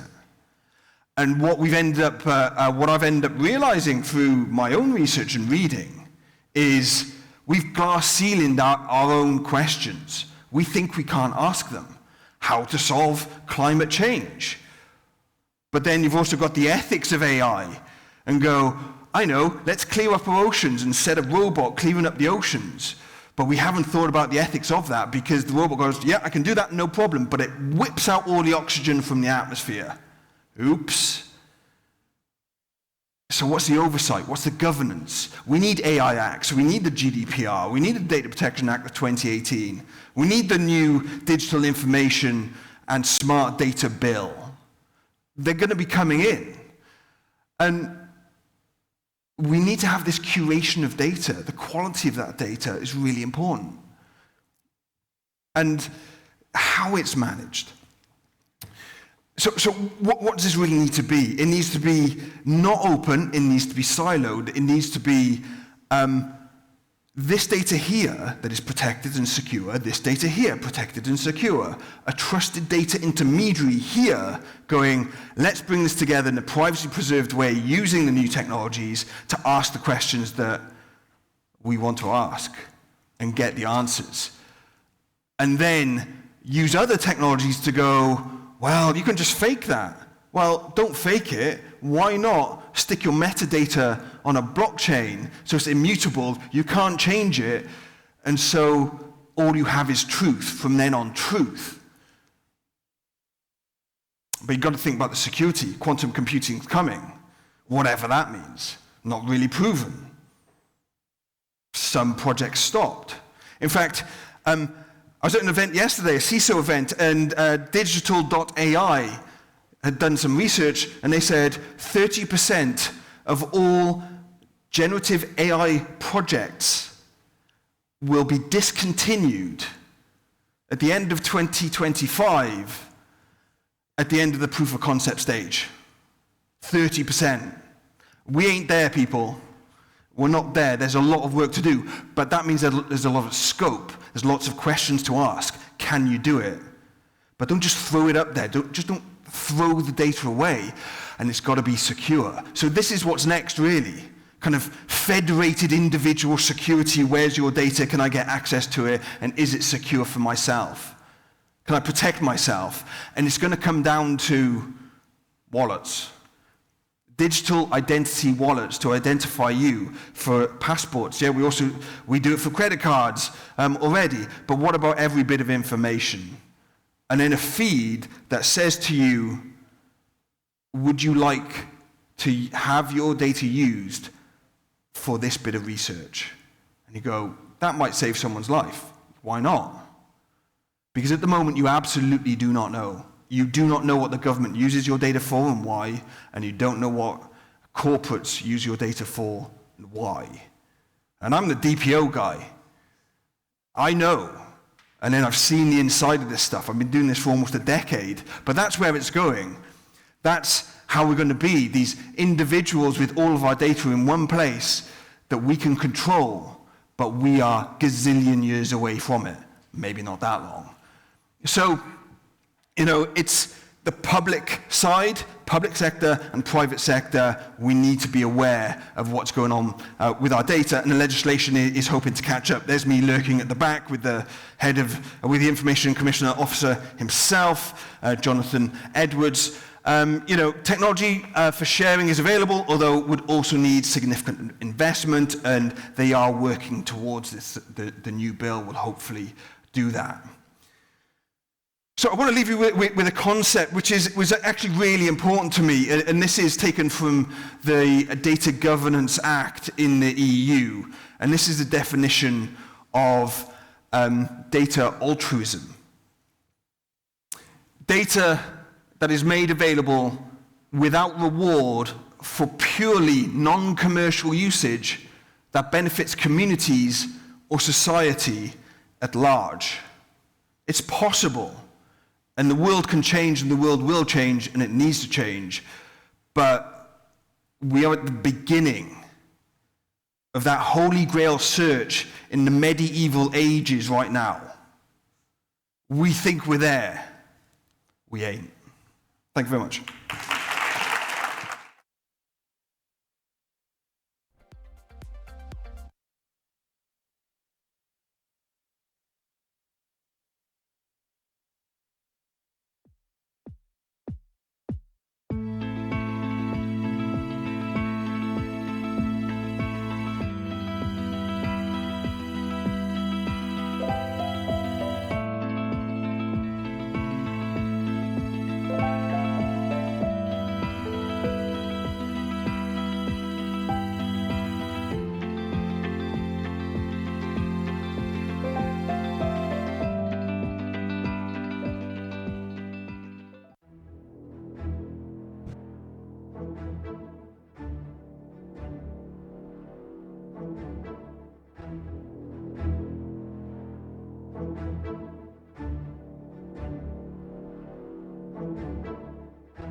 And finally, we have our final keynote speaker, Isaac, who is a London-based IT thought leader, entrepreneur, and cybersecurity specialist. As the founder of Zero, an end-to-end cybersecurity and IT support company, Isaac has worked with notable clients such as WeWork, Giorgio Armani, and the City University of London. As a respected keynote speaker, he has shared his expertise and major events, including the Economist Forums and the LMF Cyber Resilience Leader Summit. In January 2024, Isaac co-founded Cyber London, now recognized as the official cyber cluster for London by the UK government. With over 25 years of experience, he holds numerous IT certification and management qualifications driving cybersecurity innovation in London, UK. Please give a round of applause. Thank you. Thank you very much. Is it on? Oh, thank you. Well, I can't really add anything else to that, so thank you so much for that. I'm conscious of the time, so we can try just go through it very quickly. But on top of that, so I'm also the CEO for Zero. We specialize in basically providing IT services for small micro businesses, small medium enterprise companies. We are literally, we go out there in the world of IT and we go and select what is the best practices, so we bring it into the conversations with our customers. And obviously we're working in an environment that's extremely cost sensitive, so we consistently have to go and find and work it into solutions for our customers, not overly complicating it also, because you are working with SMEs, cost is always in the forefront of the conversations. I've also written a book, You Do Not Need a £1 million cybersecurity budget, and also co-founder for Cyber London. That is obviously one of our key objectives is to make London one of the a center of excellence and leading sort of cybersecurity, sort of helping SMEs in it's also a non-for-profit. We are based in Farringdon, so we've got a head office in Farringdon, and we've been going for over 18 years. So I wanted to focus really on the things that we see and the challenges that we have in our world of IT. And actually just sharing some of the numbers with you guys, that what do we see out there in the world, and we see chaos, a lot of chaos, especially if we go and review what does these small enterprise companies have in place. But if you look at the numbers of 450,000 new pieces of malware written every day, and how would we actually be able to protect our customers? And if we look at it, a lot of 93% of these breaches could have been avoided, and I would like to use the word easily, by just bringing the best practice into the forefront of the conversation. So what we've done is, over the years, these numbers are shocking, but this is also based on the reality, but by also resonating back to what we see out there, what do we recommend to our customers in the micro businesses, what are the rules that they are breaking, and we are seeing that the people are breaking the basic foundation rules. We are all getting fascinated about new buzzwords, dark web monitoring, biometrics, penetration testing, but we lose the foundations, the core foundations. What is cybersecurity? What is cybersecurity to the core? And what are these ingredients? And if you remove any of these blocks, the whole will collapse. And our focus as we get into working with these small, medium enterprise companies, how do we address these problems? We've broken it into sort of two areas. So we have basic challenges, basic, very core basic mistakes that people are making. And then we have like standard challenges, a little bit more advanced. Do we have the backups? Where are the backups stored? So we have ransomware, and where are the backups? It's on the server that had the ransomware. A little bit of humor. But these are the things that's happening in the small, medium enterprise world and environment. So I'm just going to take us through some very basic, some of that might be shocked that people are breaking these rules, and misconfiguration of desktop. So we have people sharing passwords. There is no password configured for the desktop. New starter starting, and we have a common password. Everybody is using it. It's unheard of in the larger organizations that has got a budget for IT support. These are problems that we have. This is real-world problems we see daily where people completely have it misconfigured. Administrative rights, everybody's got administrative rights. There's no regulation of what applications can we install. And just circling back, all of these are cost-effective strategies that will not cost you money to secure your organization. There is no IT policy. So we have a freelancer contractor working in our organization, and they can access our corporate data. We see this often, contractors, freelancers using their own desktops or laptops or preferred laptops to access my data. It's a big risk. Systems are not up to date. They're using illegal software. That's also quite a common problem. Another problem that we see in the world of our world of IT is that there's no inventory, there are no backups, nobody is monitoring the backups, there is no retention on the backups. The backups are not actually encrypted. So these are common problems. It's not going to cost you a lot of money to secure your estate. And if you skip any of these from this wall, this cybersecurity wall that we're busy building, the whole cart house will come down. So there are no password policies. How do we share our passwords? How do we store our passwords? Do we have multi-factor authentication installed? Do we align our password policies and configuration with what the guidance or the National Cybersecurity Center guides us to?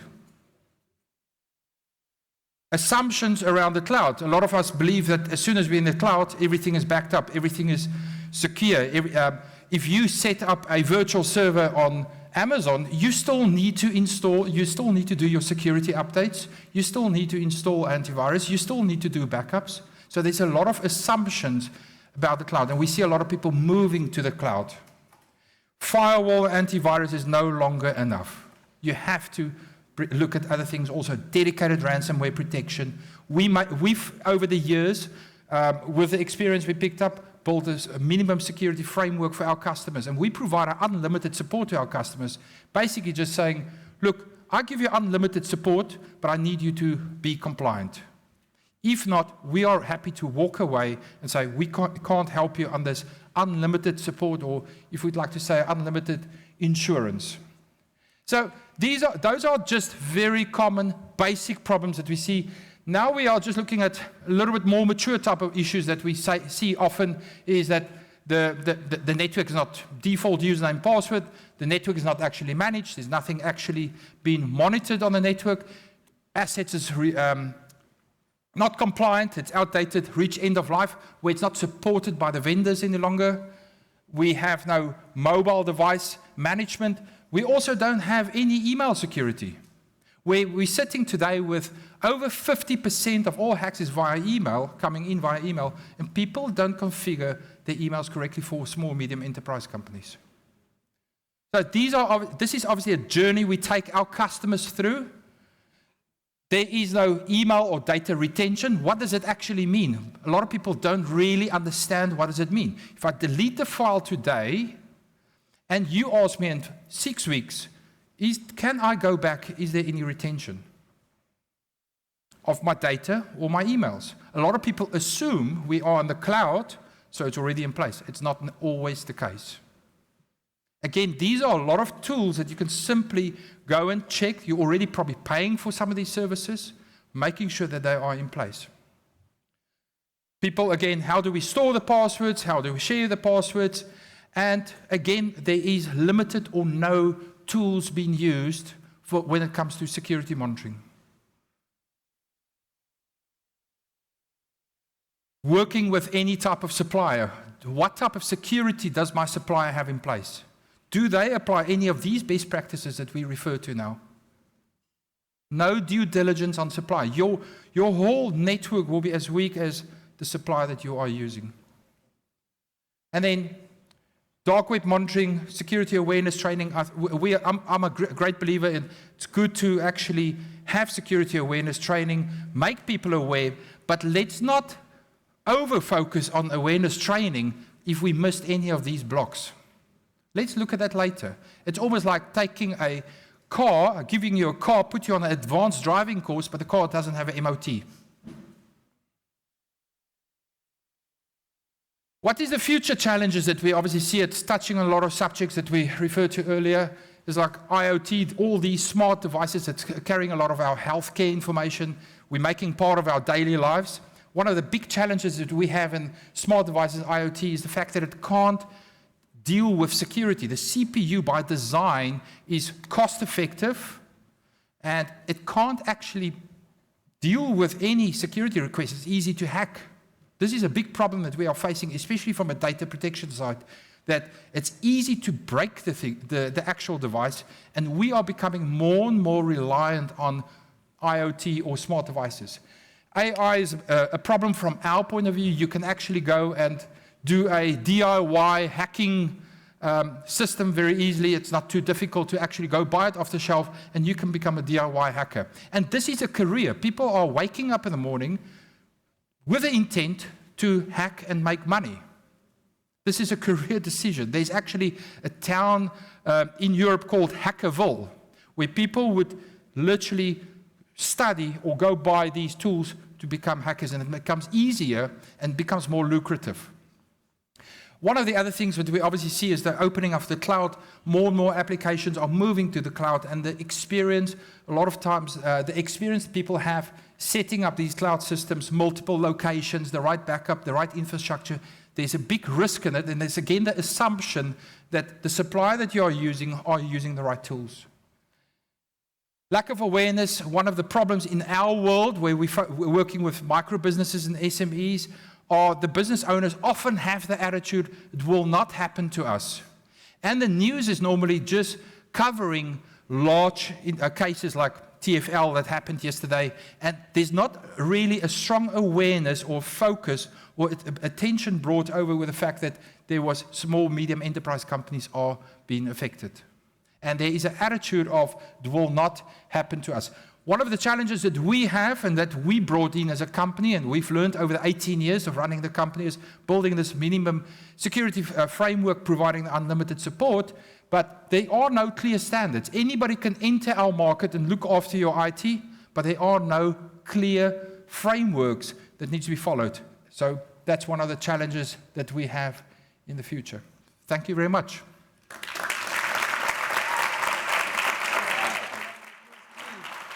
So, I just got some more.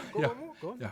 So anybody that would like to be interested in any mentorship, please, you can follow us here. And I've just got one more thing here. So we got a special 90% discount. You can go online right now, and you can go to SKX, Fortune SKX, and you'll give it a 90% discount if you would like to buy the book online. So,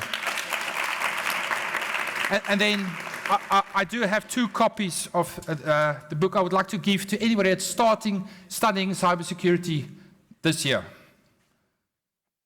We got 2 here, so thank you very much. Thank you. Please go online and like us. Thank you so much. Give Isaac another round of applause, please. Thank you very much. Appreciate you. Guys, have you guys had an amazing time? Have you guys had an amazing time? Thank you guys for coming, but all this wouldn't be possible without the rest of the team, and I'd like to invite them on stage so you guys can give them a proper round of applause. The R3CON team.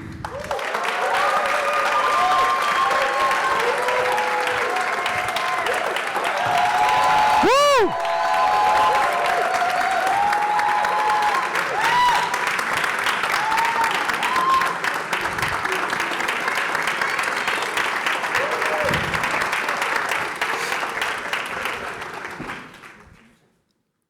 Thank you all for coming today. We are very excited that you were able to make it. This is the first one, and there's going to be more to come. And I want to thank PT for honoring the invitation to be here today, and all the speakers who came as well. R3CON is a community, and I'm going to advise every one of you to follow our community on LinkedIn. I want to thank all the team members. I don't know if all the team will join us right now on stage. So all the tech teams.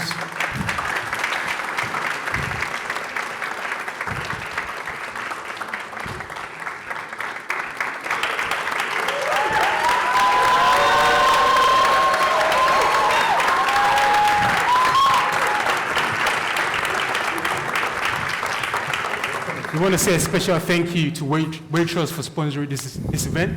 We want to also say a big thank you to Willis CAV for also sponsoring this event. I want to say next year is going to be an amazing one, and the registration for next year will be available next week. So have a look at our website, follow our social media, and register for the Summit 2025. Thank you.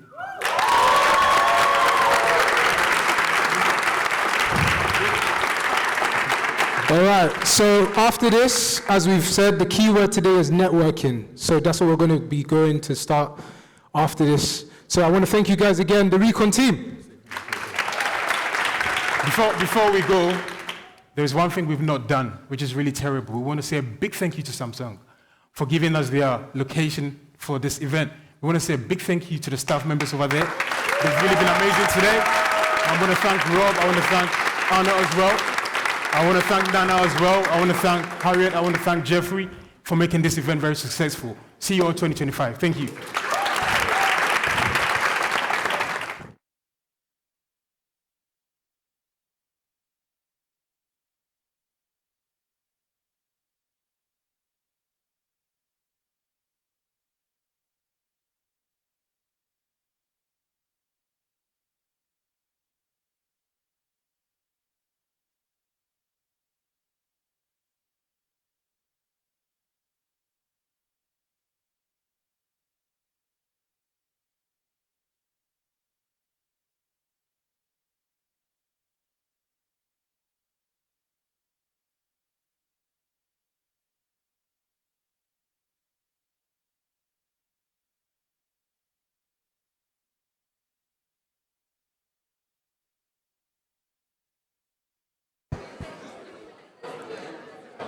Evening, all evening. Can I get all the speakers, please, to the front, please?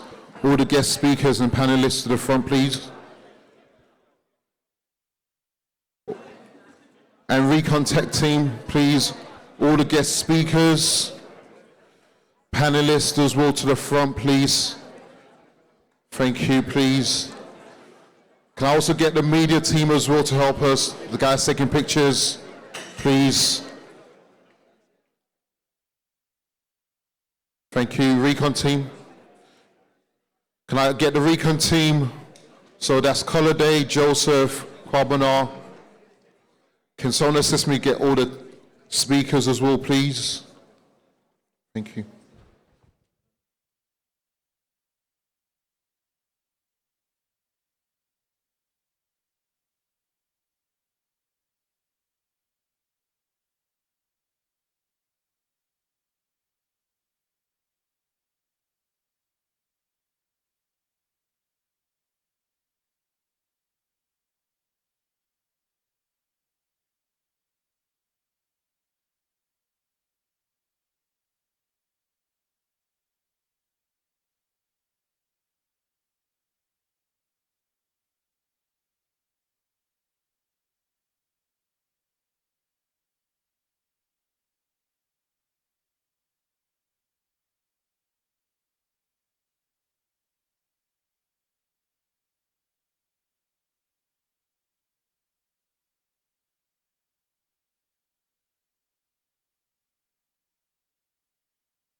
Can we please get the R3CON Tech community to the stage as well, please? The R3CON Tech community.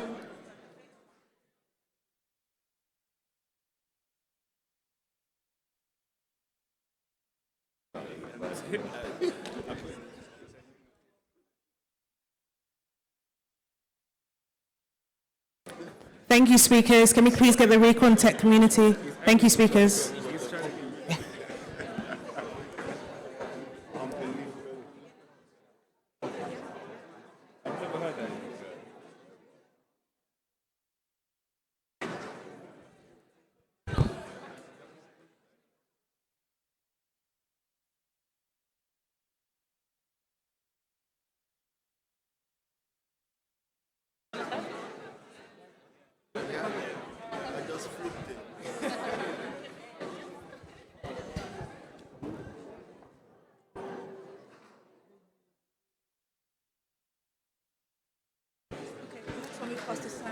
Okay, and finally, R3CON team, Pastor Sam, Pastor Nikki, and Pastor Obi, please.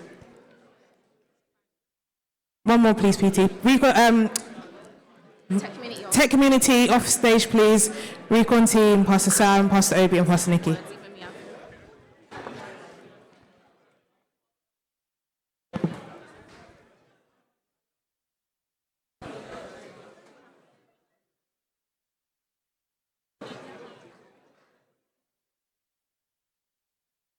Thank you all. Hello, everyone. We've got refreshments at the back. We've got refreshments at the back of the room.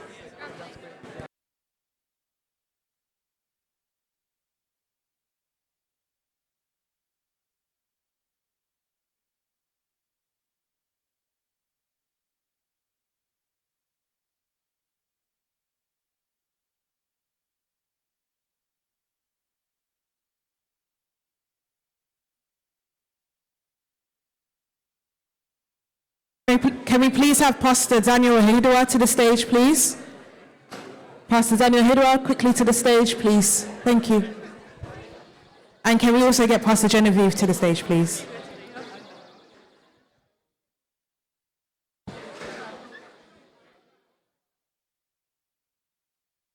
Thank you.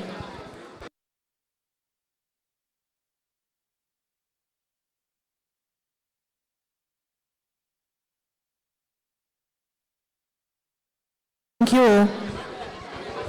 Hello, everyone. We've got refreshments at the back of the room. We've got refreshments at the back of the room. Please help yourself to some snacks and nibbles and finger food.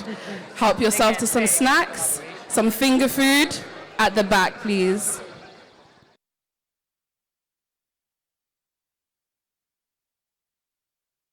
Hello, everyone. Please help yourself to some refreshments at the back of the room.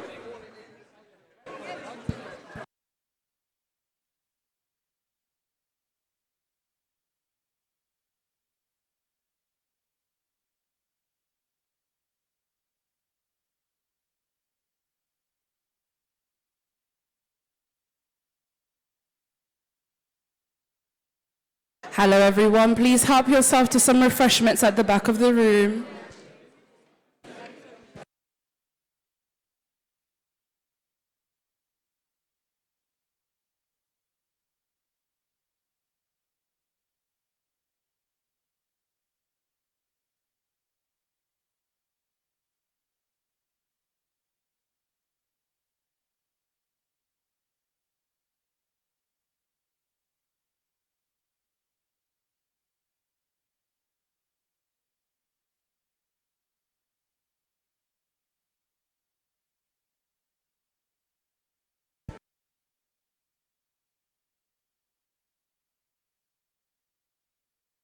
Or please help yourself to some snacks and refreshments at the back of the room.